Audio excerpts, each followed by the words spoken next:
ஆன்மீக சொந்தங்கள் அனைவருக்கும் அன்பான மாலை வணக்கம். நாம் நம்மளுடைய சேனலில் தொடர்ந்து நிறைய சுவாரஸ்யமான ஆன்மீகம் சார்ந்த தகவல்களை தாங்க பார்த்துட்டு வந்துட்டு இருக்கோம்.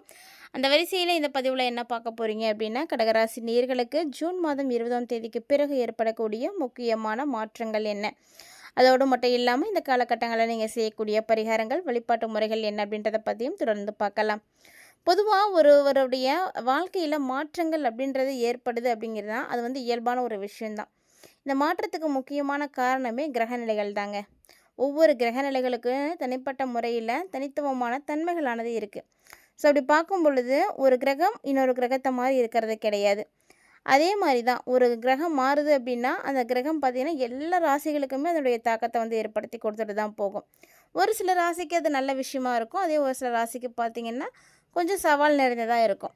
இதை தவிர மற்றபடி மாற்றங்கள் அப்படின்றது எல்லாருக்குமே இருக்கத்தான் செய்யும். இந்த மாதம் பார்த்திங்கன்னா ஜூன் ஃபர்ஸ்ட்லேயே குரு பயிற்சியானது ஏற்பட்டிருந்தது. ஸோ குரு பயிற்சியை தொடர்ந்து பார்த்திங்கன்னா வரக்கூடிய ஜூன் 20ஆம் தேதி அன்றைக்கி செவ்வாயினுடைய பயிற்சி இருக்குது. அது மட்டும் இல்லாமல் அன்றைக்கி சனிக்கிழமை சஷ்டியும் கூட. சஷ்டி அப்படிங்கிறது எல்லாருக்கும் தெரியும். ஸோ முருகனுக்கு உரிய அற்புதமான ஒரு திதி. அந்த நாளில் முருக பக்தர்கள் வழிபாடுகள் செய்கிறதுனால ரொம்ப நல்ல விஷயங்களானது நடக்கும். ஸோ முருகனுடைய சக்தி நிறைந்த நன்னாளில் கண்டிப்பாக நீங்களும் வழிபாடுகள் செய்யுங்க. உங்களில் யாருக்கெல்லாம் முருகனை ரொம்ப பிடிக்குமோ மறக்காம வீடியோக்கு ஒரு லைக் பண்ணிக்கோங்க. தொடர்ந்து வீடியோ பாருங்கள். இந்த மாதிரியான விஷயங்களெல்லாம் நீங்கள் தொடர்ந்து பார்க்குறதுக்கு முன்னாடி மறக்காமல் நீங்கள் இன்னும் நம்ம சேனலை சப்ஸ்கிரைப் பண்ணாமல் இருந்தீங்க அப்படின்னா சப்ஸ்கிரைப் பண்ணிக்கோங்க.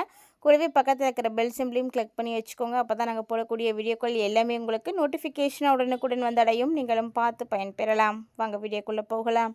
காலமும் சரி சூழ்நிலையும் சரி ஒரே மாதிரி இருக்கிறது கிடையாது. ஆனால் அந்த காலத்தையும் சரி சூழ்நிலைகளும் சரி எப்படிப்பட்டது எப்படி இருக்குது அப்படின்றத தெரிஞ்சுக்கிட்டு அதுக்கு ஏற்ற மாதிரி செயல்படக்கூடியவங்க தான் கடகராசிக்காரங்க. ஸோ கடகராசி நேயர்களே, உங்களுக்கு இந்த ஜூன் பார்த்திங்கன்னா ராசிக்கு பூர்வ புண்ணிய ஸ்தானத்தில் ராசிநாதன் நீச்சமாகி இருக்கிறாரு. அதே மாதிரி உங்கள் ராசியில் தான் குரு உச்சம் பெற்றும் இருக்கிறாரு. இதனால் பார்த்திங்கன்னா நீச்ச சந்திரனை உச்ச பார்வையாக குரு பார்க்குறாருன்றதுனால நீச்சபங்க ராஜயோக பலனானது உங்களுக்கு கிடைக்க போகுது. அரசியல்லையும் சரி அரசு பதவியிலையும் சரி எல்லாருக்குமே பார்த்திங்கன்னா எதிர்பாராத பதவி உயர்வுகளானது கிடைக்க போகுது. ஸோ யாருக்கும் எதுலேயும் எந்த சூழ்நிலையிலையும் கொடுத்த வாக்கை மட்டும் நீங்கள் காப்பாற்றாமல் விட்டுறாதீங்க. ஏன்னா இந்த காலகட்டங்கள் அப்படி தான் இருக்குது. ஸோ யோசித்து பாருங்கள், யாருக்கு எதுவும் வாக்கு கொடுத்துருக்கீங்களா, இல்லை எதுவும் செய்யாமல் விட்டுருக்கீங்களா அப்படின்றதெல்லாம். ஏன்னா இதெல்லாம் நிறைவேற்றிக்கிறதுக்கான காலங்கள். நம்ம சொல்கிற மாதிரி எல்லாமே செய்கிறது கிடையாது, நடக்கிறது கிடையாது. அப்படி இருக்கும் பொழுது அதற்கான வாய்ப்புகள் கிடைக்கிது அப்படின்னா அதை கட்டாயமாக நம்ம பயன்படுத்திக்கணும். ஸோ அது மட்டும் இல்லாமல் இந்த காலகட்டங்களில் குரு உங்கள் ராசியில் தான் உச்சமாகி இருக்கிறாரு. அப்போது உச்சம் பெற்ற குரு உங்களுக்கு என்ன பண்ணுவார்னா, எடுத்த காரியம் எல்லாத்துலேயுமே வெற்றிகளை கொடுப்பார். அதே மாதிரி ராசிநாதன் நீச்சமாகி பார்வை பெற்றிருக்கிறாரு. இன்னுமே பார்த்திங்கன்னா இது சிறப்பானது அப்படின்னு தான் சொல்லணும். பல சிறப்புகள் உங்களை தேடி வரப்போகுது. அதாவது பார்த்திங்கன்னா எதிர்பாராத பதவி உயர்வு, முக்கியமான பொறுப்புகள் வகிக்கக்கூடிய வாய்ப்புகள் அப்படின்னு எல்லாமே உங்களுக்கு கிடைக்க போகுது. அதுவும் அரசியலில் இருக்கக்கூடியவர்களாக இருக்கீங்க அப்படின்னா இதுதாங்க உங்களுக்கு ரைட் டைம் அப்படின்னு சொல்லணும். ஏன்னா நீங்கள் அரசியலில் இவ்வளோ நாளாக பார்க்காத முன்னேற்றத்தை இந்த டைம் பார்ப்பீங்க. ஸோ கடகராசிக்காரங்க யாராவது ஒருத்தர் உங்கள் வீட்டில் இருந்தாலுமே கூட இந்த அதிர்ஷ்டம் உங்களுடைய ஃபேமிலிக்கே கிடைக்கும். அது கடகராசிக்காரங்க இருக்காங்க அப்படின்னா கண்டிப்பாக உங்களுடைய வாழ்க்கையில் அடுத்த கட்டத்தை நோக்கி போயிடுவாங்க அப்படின்ற ஒரு நம்பிக்கை உங்களுக்கு எல்லாருக்குமே வந்துடும். அந்த அளவுக்கு தான் இந்த காலகட்டங்களில் உங்களுக்கு கிரக சூழ்நிலைகளானது இருக்குது. அதுவும் அரசியலில் இருக்கக்கூடியவர்களாக இருக்கீங்கன்னா இதாங்க உங்களுக்கு சூப்பரான நேரம். நீங்கள் ஒரு நல்ல ஒரு பொசிஷனுக்கு வந்துடுவீங்க. பேரு புகழ் எல்லாம் கிடைக்கும். அதே மாதிரி நீங்கள் எங்கேயும் பணம் கொடுத்துருக்கீங்க, பொருள் கொடுத்து வச்சுருக்கீங்க அப்படின்னா அதெல்லாமே உங்களுக்கு திருப்பி விரைவில் கிடச்சிடும். தனஸ்தானத்தில் கேது அமர்ந்து இருக்கிறார் அப்படின்றதுனால கண்டிப்பாக உங்களுடைய பொருளாதார ரீதியாக மேன்மைகளானது பார்க்க போகிறீங்க. ஸோ நல்ல முன்னேற்றம் இருக்குது. நிறைய பொறுப்புகள் உங்களை தேடி வரப்போகுது. ஸோ முன்னேற்றத்தை மட்டுமே நீங்கள் பார்க்க போகிறீங்கன்னு தான் சொல்லணும். அதே மாதிரி நிறைய வாய்ப்புகள் கிடைக்கும். வாய்ப்பை எல்லாம் மிஸ் பண்ணிடாதீங்க, பயன்படுத்திக்கோங்க. நல்லதோ கெட்டதோ வரக்கூடிய வாய்ப்பை பயன்படுத்துங்க. ஏன்னா அப்போ தான் உங்களுக்கு அது நல்ல விஷயமா செய்ய போகுதா இல்லை கெட்ட விஷயங்களை செய்ய போகுதான்றதே தெரியும். அதே மாதிரி ராசிநாதன் பூர்வ புண்ணிய ஸ்தானத்தில் அமர்ந்து பூர்வீக சொத்துக்கள் சார்ந்த பேச்சுக்கள் எல்லாமே சுமூகமாக அதை செஞ்சு முடிப்பார். ஸோ கடகராசிக்காரங்களாக இருக்கீங்க அப்படின்னா உங்களுடைய சொத்து பிரச்சனையெல்லாம் தீர்ந்துருச்சுன்னு நினச்சிக்கோங்க. இந்த காலகட்டங்களில் கண்டிப்பாக இந்த ஒரு வருஷத்துக்குள்ளே இது நடந்துடும். குரு உச்சம் பெற்றிருக்கக்கூடிய இந்த ஓராண்டுகளுக்குள்ளேயே உங்களுக்கு சொத்து பிரச்சனைகள் எல்லாமே சரி பண்ணி கொடுத்துருவார். அதே மாதிரி நீங்கள் என்ன காரியம் செய்தாலுமே கூட கவனம் செலுத்தி செய்யுங்க. ஏன்னா எதுலேயுமே வந்து கவனம் இருக்கணும். கவனம் இல்லாமல் அசால்ட்டாக அலட்சியமாக நீங்கள் செய்யக்கூடாது. அது உங்களுக்கு வந்து நல்லது கிடையாது. மேலும் பார்த்தீங்கன்னா, இந்த காலகட்டங்கள்ல பொதுத்துறைகள்ல இருக்கக்கூடியவர்களாக இருக்கீங்க. அதாவது சோசியல் ஒர்க் பண்ணக்கூடியவங்களா இருக்கீங்க அப்படின்னா, உங்களுக்கெல்லாம் பார்த்தீங்கன்னா, ஒரு ஸ்பெஷலான ஒரு சலுகைகள்லாம் இருக்குது. அது மட்டும் இல்லாமல் சேவை செய்கிறதுல நிறைய மாற்றங்களை எல்லாம் நீங்கள் செய்வீங்க. சேவை செய்கிறதுக்கெல்லாம் கண்டிப்பாக ஒரு மனசு இருக்கணும். அதாவது எல்லாராலையும் சேவை செஞ்சிட முடியாது. எல்லாரையும் எல்லா மாரியும் வந்து எடுத்துக்கவும் முடியாது, நினைக்கவும் முடியாது. ஸோ பொது சேவை செய்யக்கூடியவங்க எல்லாருக்குமே வந்து பார்த்திங்கன்னா, கண்டிப்பாக வந்து அவங்கள வந்து கடவுளுக்கு சமமானவர்கள தான் சொல்லணும். ஏன்னா கடவுளே வந்து அவங்க ரூபத்தில் வந்து வந்திருக்காரு அவங்களுக்கு மற்றவங்களுக்கு உதவி செய்கிறதுக்கு அப்படி தான் சொல்லணும். ஏன்னா ஒரு வீட்டில் எல்லாரும் வந்து அதே மனநிலையோடு இருக்க மாட்டாங்க. ஸோ நம்ம சம்பாதிச்சோம், சேமிக்கணும், நம்முடைய லைஃப்பை பார்க்கணும், நம்முடைய ஃபேமிலியை பார்க்கணும், அப்படி தான் வந்து நினைப்பாங்களே தவிர, இந்த பொது சேவை அப்படின்னு வரும்பொழுது கண்டிப்பாக அதில் வரக்கூடியவங்க கொஞ்சம் ஆட்கள் தான். ஸோ அப்படி யாராவது உங்களுக்கு வந்து தெரிஞ்சவங்க இருக்காங்க அப்படின்னா, அவங்க கடகராசிக்காரங்களாக இருக்காங்கன்னா, இந்த டைமில் நிறைய விஷயங்கள் வந்து அவங்களுக்கு நடக்க போகுது. ஸோ சேவையை வந்து நீங்கள் தொடர்ந்து செய்யணும் அப்படின்னு நினச்சிட்டு இருக்கவங்க, எப்பயுமே விட்டுறக்கூடாது அப்படின்னு நினைக்கக்கூடியவங்களாம் கண்டிப்பாக பயப்படாதீங்க. நீங்கள் சேவையை வந்து தொடர்ந்து வந்து செய்கிற மாதிரி தான் இருக்கும். அதாவது நீங்கள் தொடர்ந்து சேவைகள் செய்கிறதுக்கு உங்களுக்கு பல தடைகள் வரலாம். ஆனால் அந்த தடைகளை எல்லாத்தையுமே நீக்கிட்டு புதிய வழிமுறைகளை எல்லாம் செயல்படுத்தி உங்களுடைய இஷ்டப்படி நீங்கள் நினச்ச மாதிரி தொடர்ந்து சேவைகள் செய்கிறதுக்கான பாக்கியங்கள் வந்து கிடைக்க போகுது. மேலும் அஷ்டமஸ்தானத்தில் ராகு பகவான் அமர்ந்திருக்கிறார் அப்படின்றதுனால கண்டிப்பாக தடைகள் வந்து கொடுக்கத்தான் செய்வார். ஸோ அதுக்காகலாம் கவலைப்படாதீங்க. ஏன்னா எவ்வளோ பெரிய தடைகள் ஆனது வந்தாலுமே கூட உங்களுக்கு பெருசாக பாதிப்பு அப்படின்றது ஏற்பட போகிறது கிடையாது. ஸோ அப்படி இருக்கும்போது வரக்கூடிய தடைகளை நினைத்து ஏன் பயப்படணும்? அது சின்னதாக இருந்தது அப்படின்னா சரி பண்ணிடலாம். மேலும் இந்த காலகட்டங்களில் பாக்கியஸ்தானத்தில் சனி பகவான் அமர்ந்து சனியால் உங்களுக்கு வளம் வந்து கிடைக்க போகுது. இவ்வளோ நாளாக சனியால் நீங்கள் பிரச்சனைகளை பார்த்தீங்க. சனி பகவான் உங்களுக்கு பாதிப்புகளை கொடுத்துட்டே இருந்தார். ஸோ நிறைய பாதிப்புகளை பார்த்துருப்பீங்க. ஆனால் இனி பார்த்தீங்கன்னா சனி பகவான் உங்களுக்கு வளங்களை எல்லாம் கொடுக்க போகிறாரு. ஏன்னா கெடுப்பாரும் அவர் தான், கொடுப்பாரும் அவர் தான். சனியை போல் கெடுப்பாரும் இல்லை, கொடுப்பாரும் இல்லைன்னு சொல்லுவாங்க இல்லையா? ஸோ அப்படிதாங்க சனி ஒருத்தரைங்களை கெடுக்கணும்னு நினச்சிட்டார் அப்படின்னா அதை வந்து யாராலையும் தடுத்து நிறுத்தவே முடியாது. அதே மாதிரி அவர் கொடுக்கணும்னு நினச்சிட்டார் அப்படின்னாலும் யாராலையும் அதை வந்து தடுக்க முடியாது. ஸோ இப்போ சனி பகவான் உங்களுக்கு வளம் பெற்ற நிலையை வந்து உருவாக்க போகிறாரு.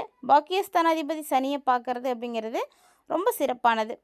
அதனால் உங்களுக்கு பிரச்சனைகள் இருக்காது. அதே மாதிரி குடும்பத்தில், ஃப்ரெண்ட்ஸுக்குள்ளே யாரோ 2 மனங்களுக்குள்ள கருத்து வேறுபாடுகள் இருக்குது அப்படின்னா அது எல்லாமே வந்து நீங்கி ரொம்ப சந்தோஷமாக நீங்கள் வந்து இருக்க போகிறீங்க.